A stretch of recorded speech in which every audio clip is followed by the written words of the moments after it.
Hello, sun and bright blue sky. Got a feeling this day's gonna be fine, so fine. Pretty birdies and butterflies, so beautiful, everything's so alive.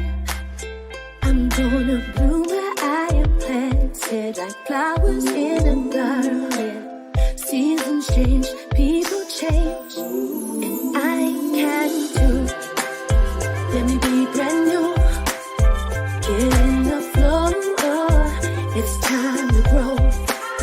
Like the first of spring, gonna spread my wings.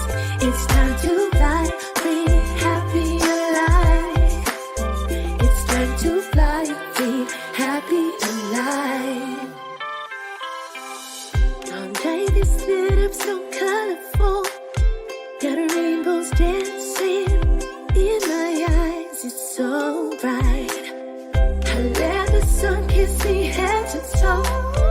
I'm fresh, I'm golden, here in the light. I'm gonna bloom where I am planted, like flowers in a garden. Seasons change, people change, and I can too. Let me be brand new, get in the flow. It's time to grow, like the first of spring. Gonna spread my wings. It's time to fly, free, happy, alive. It's time to fly, free, happy, and la la la, la la la.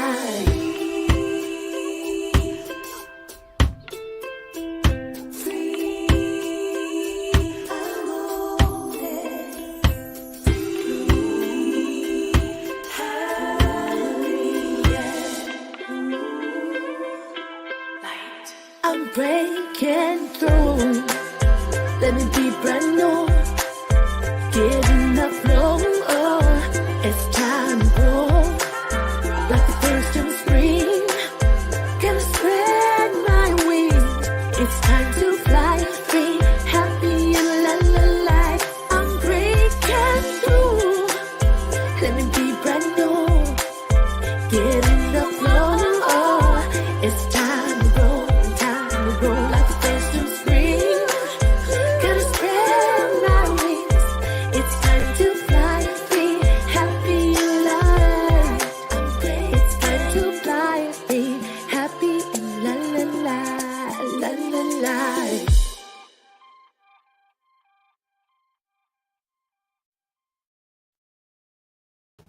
Happy and free, there I am. Welcome to the Center for Spiritual Living Midtown, where such is the nature of life that all it asks and all it wants is the opportunity to appear. You're that opportunity. So am I, and so it is. Are you hearing a lot of echo? A lot of echo. Help us. A lot of ring. Thank you. Better. Appreciate it. So, sound system corrected. Life is good. I am here to tell you that we are a center that is all about living life and living it at its fullest. We support people in their lives, whoever you are, wherever you are, whatever your life choices. as long as they are about living life greater and in a more expansive way, because that's what life's about. It's about living. People say, what is the meaning of life? The meaning of life is to live it. And then you get to sort out what it means for you and how you live it and what you choose and where you go and what you do. We are a place that honors all people, whatever your self-identification, whatever you call yourself, whatever your preferred pronouns are. We love you, we celebrate you, and we want to support you in your path that you are choosing, not the one we or anyone else tries to assign to you. So freedom is a cornerstone of what we teach and what we're about. We are a place that teaches spiritual practices, that brings forward ideas where you can learn by doing, not just by getting the philosophy. We also teach a philosophy that's behind this, a philosophy of oneness and a philosophy of unity. And in that and from that come all of the practices and the ways in which we can indeed change our thinking and change our lives. Because that's what matters most.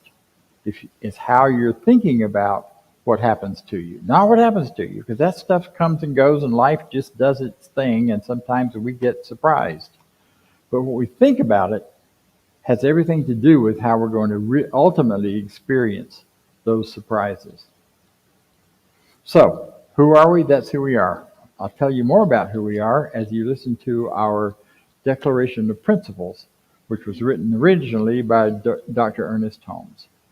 Listen up.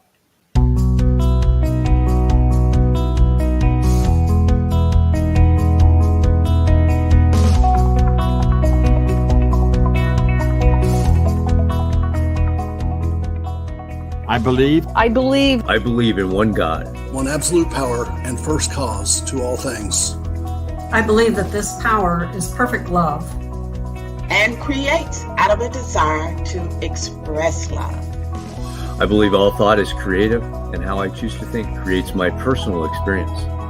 I believe in the unity of all life and the immortality of the individual soul, forever unfolding. I believe in the eternal goodness, the eternal goodness of God, the eternal loving kindness, and the eternal givingness of God to all. And so it is. And so it is. And so it is.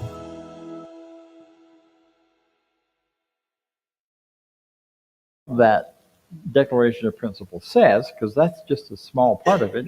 You'll find it on our website at cslmidtown.org in its full form. And it's very interesting. I invite you to, if you've never done it, take a look. It can give you some things to think about and question, because our point in doing that isn't so much to say this is what you have to believe to be part of this group, but this is what we are all aspiring to or thinking about or moving toward, and it gives us a litmus, a way to look at that and measure who and where we are. Now, some of those folks you saw up there are spiritual mind or religious science practitioners, rather. They teach science of mind.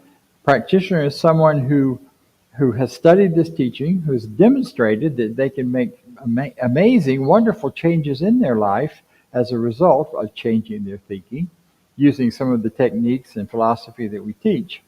And then those who demonstrate that for others as well as themselves get licensed. And that comes from our international headquarters, Centers for Spiritual Living. So today we have one of our licensed practitioners to share with us, we are so happy to have back with us from his travels around the world, or not quite around the world, but all over the place. And Lee Huffman will share with you now. Thank you. Thank you, Lee. Thank you, Bob.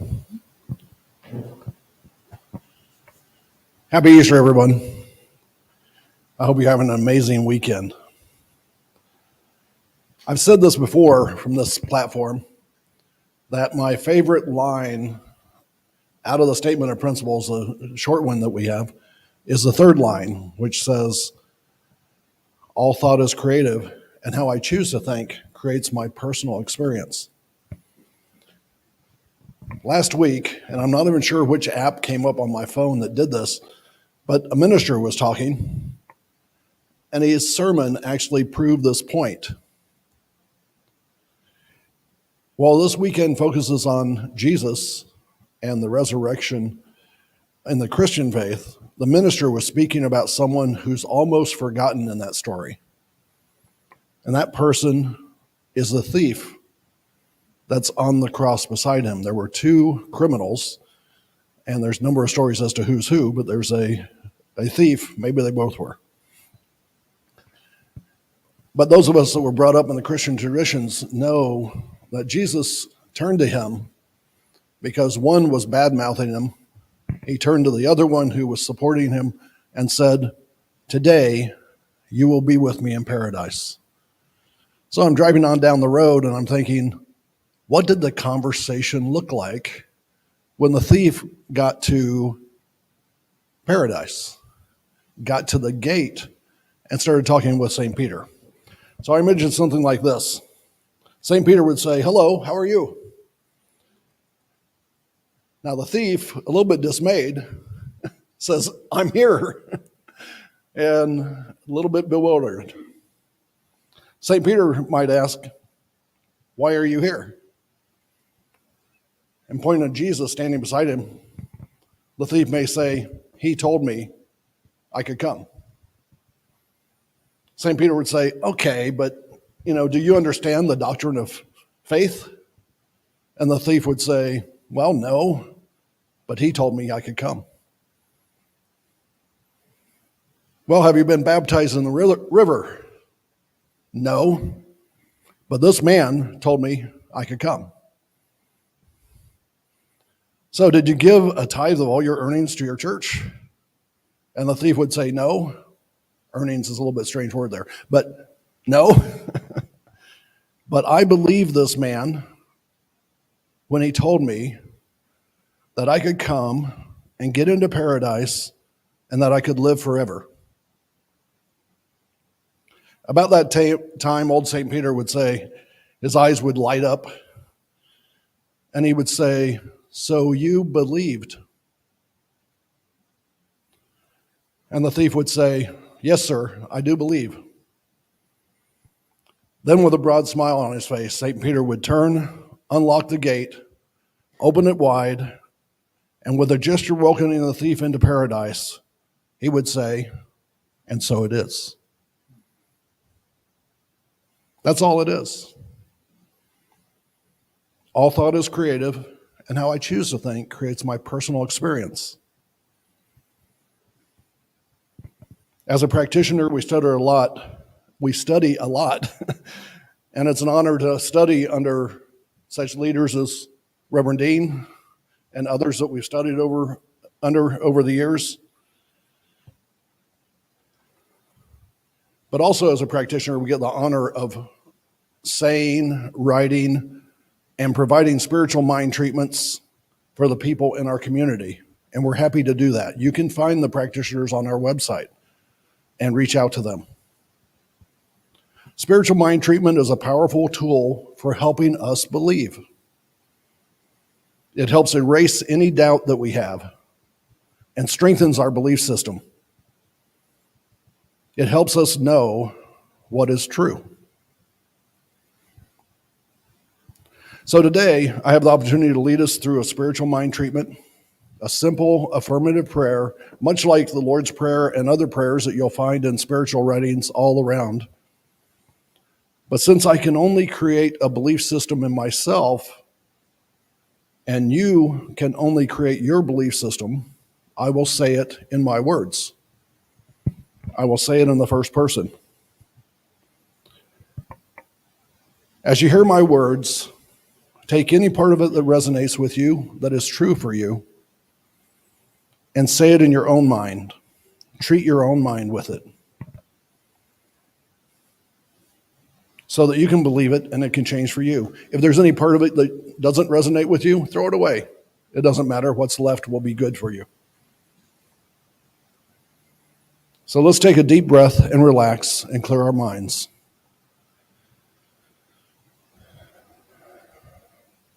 Take another deep breath.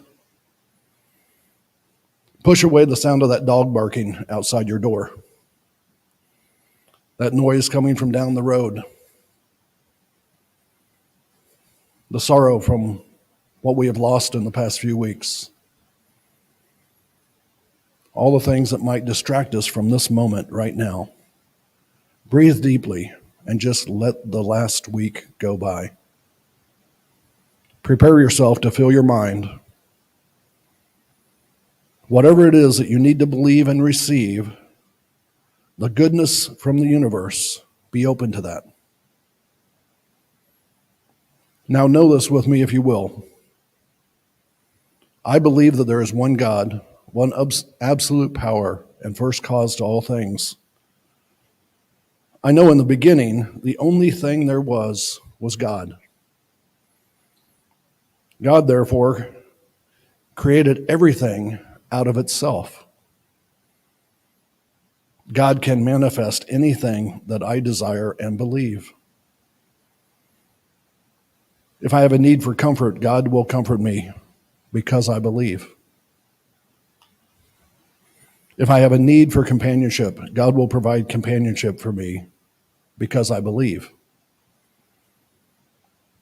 If I have a need for finances and the ability to give, the ability to put food on my table, God will provide that because I believe the universe will provide. I know these things are true. I know that nothing can get in the way of my beliefs manifesting. I know this because I believe in it. And every thought that I have is creative and creates my world, the universe around me. So now I release these words into the universe, knowing that they will not return to me void and that every need will be met. And together we say what St. Peter said in the story. And so it is. The next song is one of my favorites. It's by one of my favorite artists, Daniel Nahmod, and it's Everything New. Bring it on. Everything new. Everything different. Everything true. I am ready for my next thing to do. Oh, I know it's gonna be everything new. I'm through crying, I'm through waiting, I'm through hoping against all hope. I'm through longing for something gone that'll never return. Think I finally learned to bring it on. Everything new, everything different, everything true. I am ready for my next thing to do. Oh, I know it's gonna be everything new. I'm through grieving, I'm through dreaming that the life I had is ever coming back. But no more wishing on someone else's star that'll never be mine. I think it's time to bring it on. Everything new, everything different, everything true. I am ready for my next thing to do. Oh, I know it's gonna be everything new. And I've survived many times before. Broken hearts and slamming doors. I'll be alright, yes I will, once more, just as I did back then. I'm gonna rise. rise again. So bring it on, everything new, everything different, everything true. I am ready for my next thing to do. Oh, I know it's gonna be everything new. So bring it on. Everything different, everything true. I am ready for my next thing to do. Oh, I know it's gonna be everything new. I know it's gonna be everything new.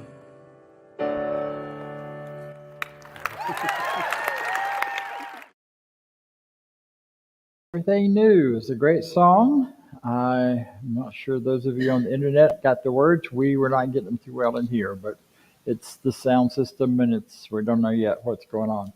But you're hearing me, right? That's what counts. Well, I did too. But anyway, thank you. So I'm here to welcome you and wish you happy Easter. Everybody, I'm wearing my pink because that's what you do on Easter. You wear something bright colored and pastel, and when I was growing up, you also wore something new always on Easter. We got new shoes and new outfits. Couldn't wear them until Easter Sunday, which sounded great, except new dress shoes without being broken in are miserable. And to wear them all day Sunday with sore feet, it's just too bad. You got to break them in. Can't break them in ahead of time. You got to wear them Easter Sunday because everything's new. It's a brand new day. This is Easter. This is Estar. It is also the celebration of the Resurrection Day in the Christian world, and in other worlds and pre-Christian worlds, this was the celebration of Estar. Estar, the goddess of fertility and growth. And it is the fertility rites where that wonderful little bunny rabbit comes from. You know the one? The Easter bunny that lays eggs? Figure that out biologically. But I love it that we do, at this time of year, all of our deep, conscious awarenesses that we're not even aware of consciously, but in our subjective, subconscious mind, comes bubbling up. Right now, today, hour by hour, as the light makes its way around the globe, 2.3 billion people are celebrating their spiritual truth. Let that sink in. That's 31.2% of the population of the world today is celebrating. I don't know about you, but every year when I wake up on Easter morning, whether I'm thinking about anything religious or not, I feel that the life and the energy is different. It's stronger, it's better. So whether you are aware of that and pay attention, it's happening. You see, we say change our thinking, change our experience, change our life. Well, when 32% almost of the people in the world are changing their thinking on that day, on this day, and focusing on things of the heart, things of truth, things that matter, it changes everything in its wake. That means you and me and everything on the planet. I find it interesting that in this hemisphere at this time of year, it always gets colder for this weekend. You know, Easter doesn't come at the same time every year. You may have noticed that, at least not on the calendar. It comes the first Sunday after the first full moon after the spring equinox. And who says we're not pagans at heart? You know, come on, people. That's when they decide when Easter is. And they've been doing this for hundreds of years. as long as there's been a Christian calendar. I mean, think about that. This is not like just a Christian celebration that's done in a particular certain way. I have to say, I love it when I drive around on Sunday mornings, or by way here or wherever, and I see all these wonderful, strong, strict, heartfelt, conservative Baptist churches having Easter egg hunts. Sending their kids out in the yard while they're listening to the sermon doing fertility rites that go back way before Christianity. Now, they don't know that's what they're doing. It's just a fun celebration. I don't even know when it started to be associated, frankly, with church, but it has been as long as I can remember. That was the excitement. You get up at daylight to see what the Easter Bunny left, and it's gone on and grown from there. You know, this time of year is built on an old mystic and mythical, I can't even say it, come on out, you'll get it out in a minute.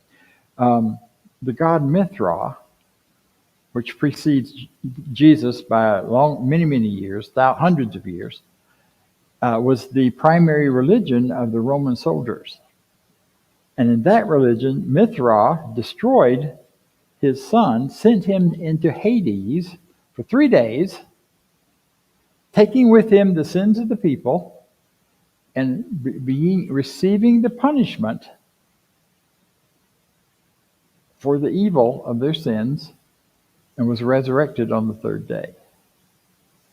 The goddess Estar, for whom Easter is named, her son's got a rough deal in the old gods. Her son was crucified on a tree near the fields. This was not done as human sacrifice. It was a myth. It was a mystical idea. Crucified and bled out into the ground, and his blood revitalized and brought new life, new crops, new babies, new everything to the planet at that time. This day, this time of year, is ancient in our human experience and human beliefs and human practices. That's my whole point. I also found it interesting as I was looking around at this, that there's the other interesting idea is that the second largest religious group on the planet, which is about 1.8 billion people, are Muslims. So between Muslims and Christians, that's over half the population. And ultimately and finally, there's only a small sliver of the population that isn't churched or in some sort of spiritual identification. I think that's kind of amazing. I'm not sure where we get put in New Thought, whether we're in that non-affiliated or in that other category, but that I'll find out next time. So it's Easter, it's Esther, it's Mithra, and more. Those are just a few of the things that have gone on at this time of year. It is a celebration of spring, it's a celebration of new life.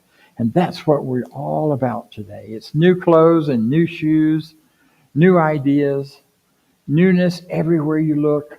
Spring fashions are out. People are painting it out, looking and enjoying all these new things. All of this is a deep call it's a part of our very DNA that we feel and relate to this thing happening right now. And that's why I'm pointing to that. Because wherever your current faith belief or ideas about what life is and what spirituality is, it is ancient and old and being pulled, and all people. More people go to Christian church on this Sunday than any other Sunday of the year. Churches have to plan extra services, and they have to manage parking lots in a way they never do because all of the congregations show up. Our centers often are New Thought, New Age, more New Agey, New Thought kind of places are smaller today because everybody's going with mama and them back to the church they came from. Because there's also a whole lot of pressure, whether you believe in any of it or not, to carry forward the family traditions that go on this day. to have those family events and experiences and feel those connections. Because that's what it's all about. It's that connection. You know? It tells people who they are. Christianity is based on a central story, one story. Now, in that story, there are so many interpretations. 45,000 different Christian denominations in the world.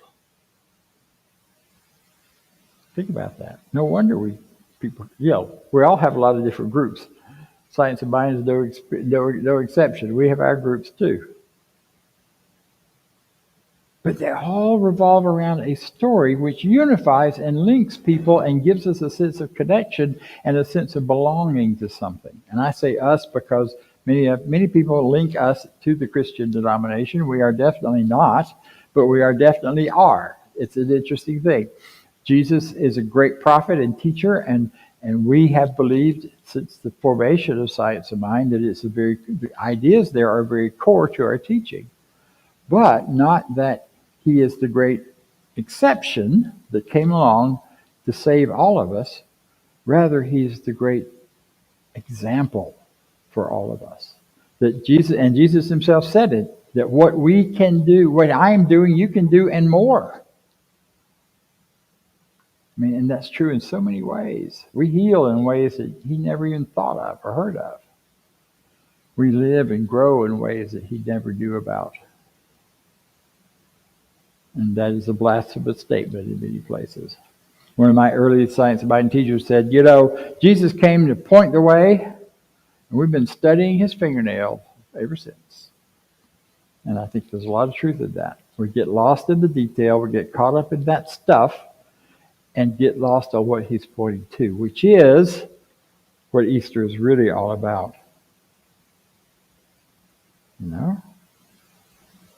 So here's the punchline from all of this. You can't have Easter. You can't have Resurrection Sunday without Good Friday.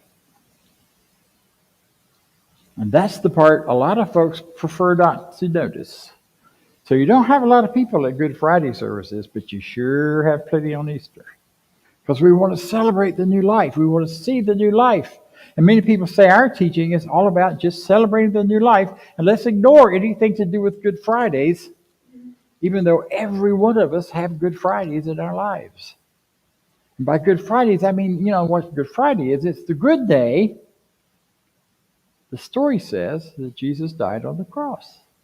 And that which Lee just pointed to and made his final statements to all of us.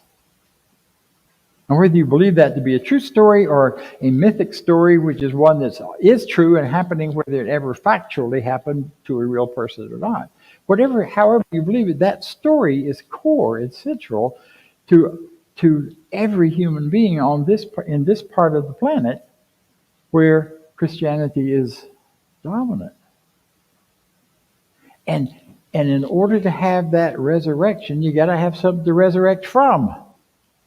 In order to move into new life, you got to have something to leave behind. So new life, to embrace something, is to bring light out of the darkness. Now, I don't know about you, but I've had some darkness in my life. I've had times where I really need to not live in that anymore, and to have it be sacrificed and crucified and done away with for me. I prefer it not to be painful. But sometimes when I delay the letting go and the releasing, it can feel like a crucifixion to let it go. Letting go relationships that matter a lot, but which just don't work anymore. Or where one or another person in them says, I'm done. And you feel the heartbreak of that. Releasing what no longer serves us. Things in our lives that used to make a lot of sense, that just don't anymore.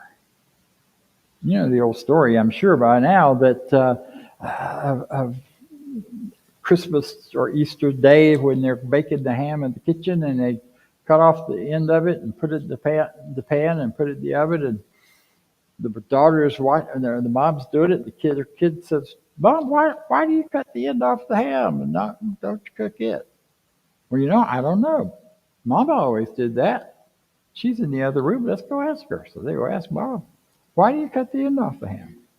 I don't know. I guess because Grandma always did it. Well, she's taking a nap upstairs. Let's go upstairs and ask her. They go up to Grandma and say, why did you cut the end off the ham every time? Well, I only had a pot that big, so I had to cut the end off so the ham would fit in it.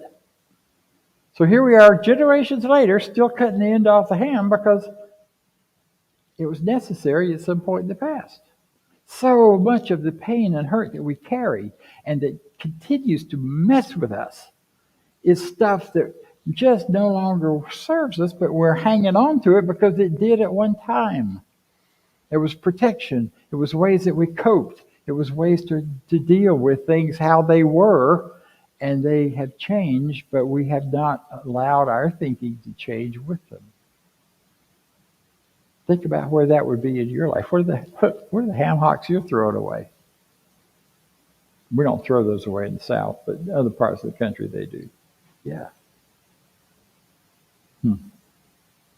See, it's those old feelings, those old ideas. That's what releasing is about.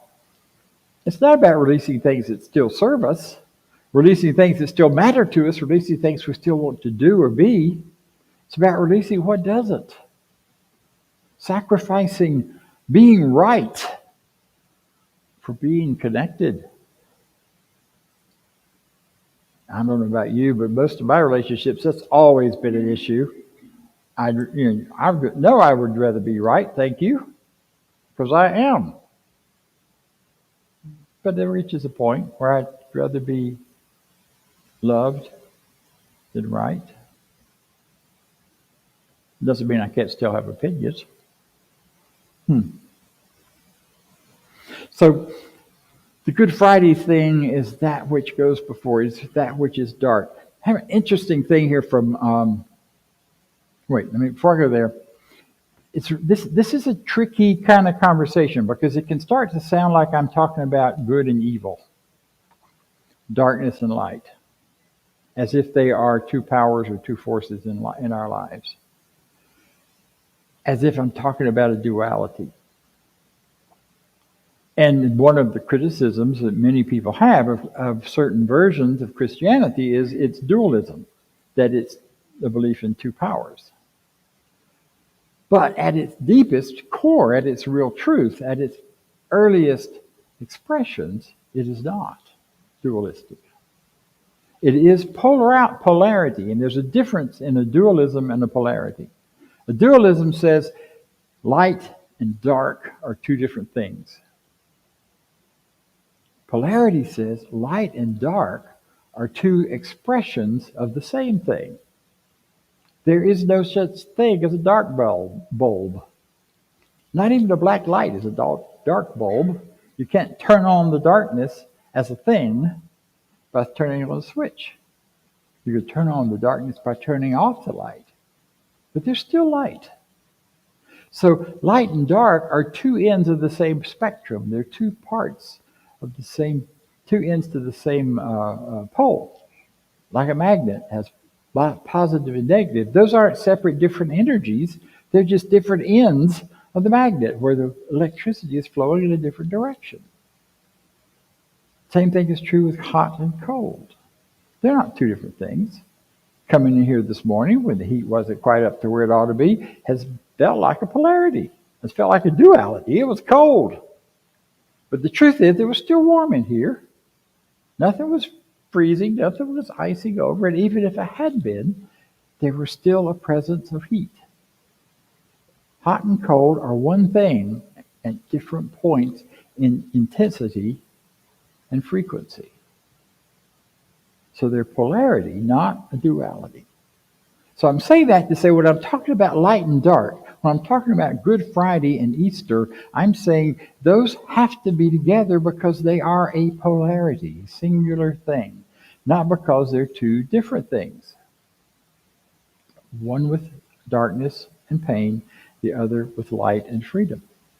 Sometimes we go through our pain in order to release and move into that lightness and freedom.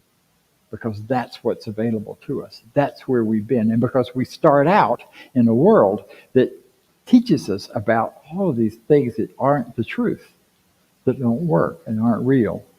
And as we get more and more connected to our realities, those polarities may not be as distant to one another, so our pain may not be as extreme, and our joy may not seem as high, or may be higher, but as the polarities come closer together, they're both still very, very important and very strong and very real. So you may not suffer things the same you once did, but you'll have greater freedom. Hot, cold, up, down, same thing. By the way, where is up on a round planet, flying through space, that's looping and circling and spiraling? Which way is up? Depends on where you're standing, right? Up is a completely relative term. So is down. Relative to what? Where I am. Relative to gravity. Now, all that is simply to lead us into this other idea that I want to share very quickly, is about the scientists are now telling us very clearly in this business of light and dark that there is a larger spectrum of light and dark than we have yet known. Human beings see light, and we know what is around us and what is there. I see this podium, so it seems real to me. I see you, so you're really here. I see all of my world around me. Everything in the physical world I can see is because of light. And yet I see only a tiny spectrum of the huge spectrum frequency that light is. And out in its far regions is something called dark. And there's also something out there called dark matter. And we are constantly surrounded not only by light matter that we can see, but dark matter all in between and around it. It's here, it's filling us, it's everywhere. And we are able, by changing our thinking and changing our seeing, to pull realities out of that dark matter into the light that we may not have known before. That's why when you suddenly decide you want to buy a red Toyota, everywhere you look, there's suddenly red Toyotas. Now, they were all there before, but you didn't see them because they weren't part of your reality. They were hidden in the dark. So those dark experiences simply guide us to what is more important and powerful and truthful for us of the light. The Toyota is a very crude example or experience of that. See, when we perceive reality, we are perceiving the light reality. But when we learn to open beyond our five senses, we begin to perceive things that are far beyond that. A big part of what practitioners learn in our training and teaching is that every cubic inch of space is filled with as much dark energy as it is filled with light energy, and it is all of that is part of the total creative power of the infinite showing up right where you are. And that creativity shows up in response to your thinking, your belief, your conviction. That's why we can say, change your thinking and you will change your prosperity. It's there waiting for you. It's available to all of us. In many, many forms of prosperity, whatever forms you can accept and receive. But you change our belief in it, I change our thinking about it, we draw more of it out of the part that can't be seen into what is seen. Someone used to say, so if I'm trading for more money, where's that money now? It's wherever it is. And you're going to bring it to you by changing. But you're not going to bring it from somebody else. There's an infinite supply of goodness and power and availability.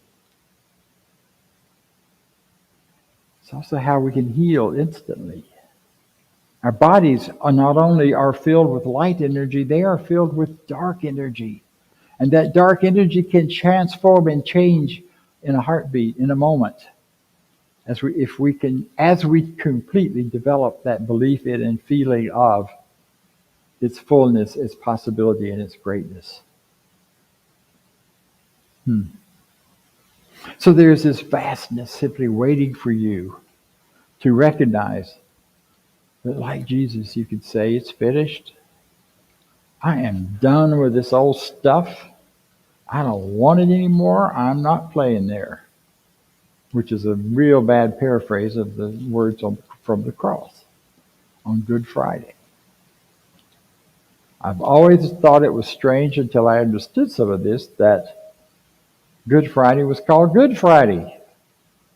That's why. Because there's a deep understanding even in that spiritual world as well, that it was a good thing happening that day. Whether it was a factual thing or a symbolic thing. And instead we emerge into the now, into the love, into the power, into the goodness.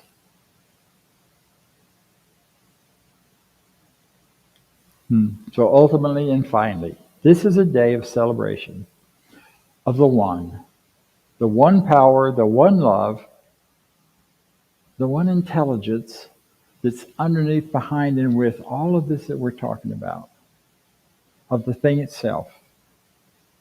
And that in which we all are created, in which we live, which we move, in which we have our being. Because ultimately, believe it or not, every one of you, every one of us, is absolutely wonderful. You are the risen Christ in your life. Today we're celebrating you as well. And so it is. Thank you.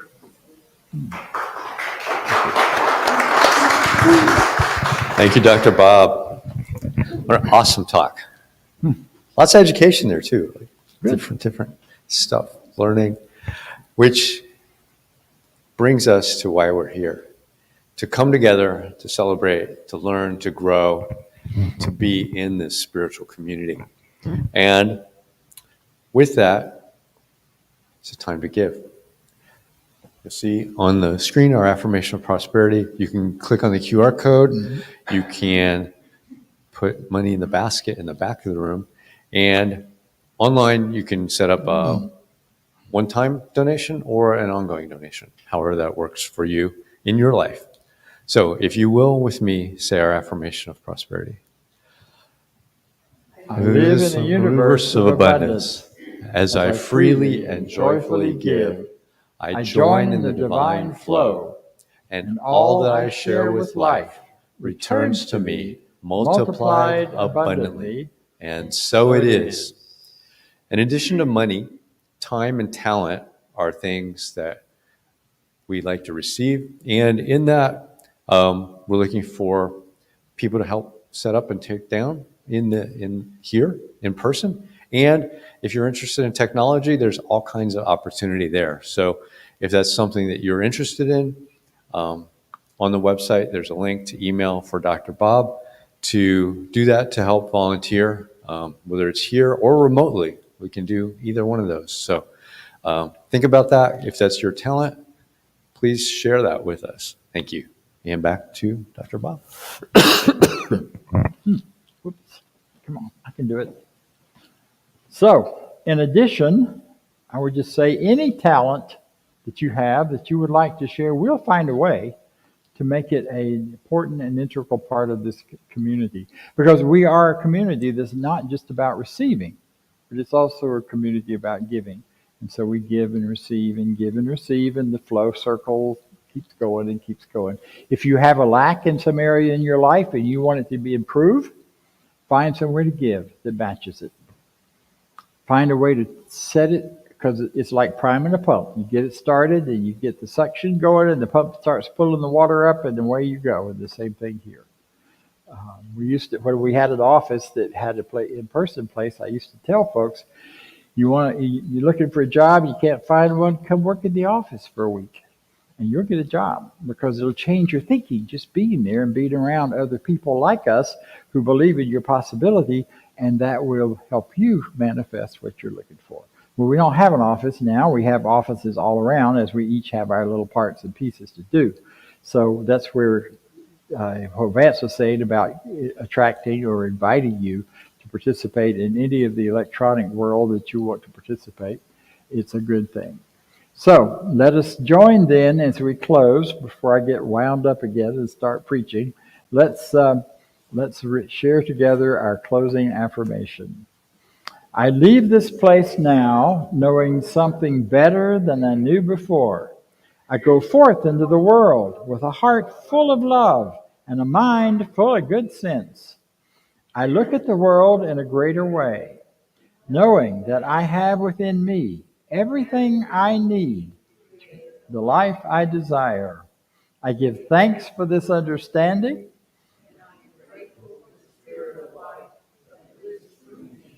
And so it is. Have a wonderful week. Happy Easter. Happy brunch, because everybody goes to brunch on Easter. Thank you.